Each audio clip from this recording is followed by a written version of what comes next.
üniversite, sanayi ve işte diğer paydaşlarla olan etkileşimlerimizi güncellemek, daha etkin hale getirmek istiyoruz bu çatı altında.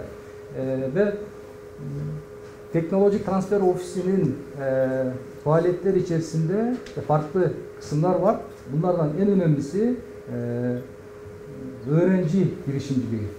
Öğrencilerin öğrencilik hayatında burada geçireceğiniz 4 sene içerisinde mümkün olduğu kadar gerçek hayata hazır olarak buradan çıkmanız. Bu sadece işte programı tamamlayıp, başarılı notlarla tamamlayıp diploma almakla olmuyor maalesef günümüzde. Bunun dışında da takım bilgi, beceri, kazanımlar elde etmemiz gerekiyor.